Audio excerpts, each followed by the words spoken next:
Il était une fois, dans un grand bois, un pauvre bûcheron et une pauvre bûcheronne.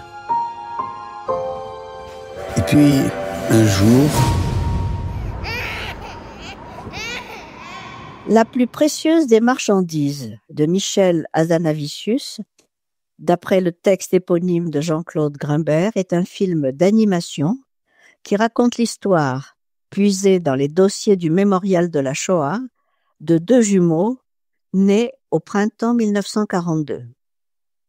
Ce sont deux petits êtres déjà juifs, déjà fichés, déjà classés, déjà recherchés, déjà traqués. Dans un wagon de marchandises, ils sont en route vers l'inconnu à travers les forêts d'Europe. Mais un paquet est jeté du train devant la maison d'un couple de bûcherons. L'homme n'a pas voulu d'enfant, son épouse aurait aimé en avoir un, mais il est trop tard.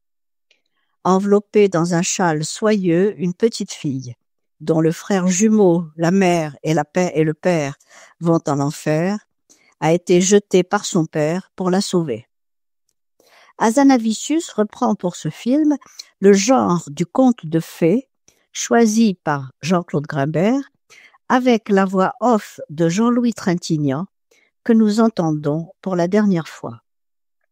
Et il retrouve d'une part le dessin qui l'intéressait beaucoup étant jeune et qui le fait s'impliquer personnellement dans la conception des personnages, et de l'autre, son goût pour l'économie des dialogues qui avait atteint son apogée avec le film muet The Artist, récompensé par un Oscar.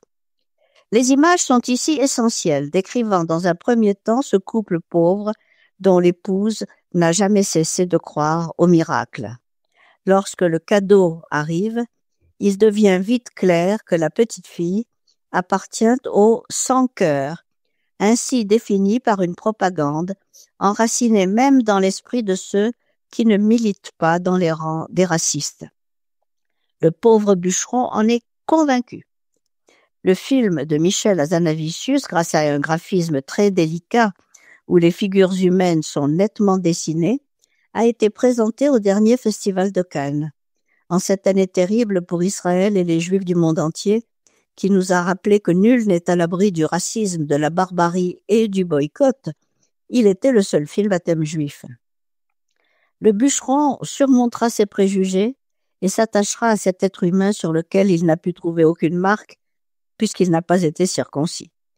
Même si ses compagnons de travail sont prêts à croire à l'absence de cœur chez ceux que le train emmène vers la juste élimination, il doit constater qu'ils ont un cœur, que sa femme est heureuse de dormir avec l'enfant près d'elle, et lui s'endort enfin, comme son épouse, du sommeil du presque juste, ayant senti et compris que l'enfant était aussi à lui. Mais il n'en sortira pas indemne.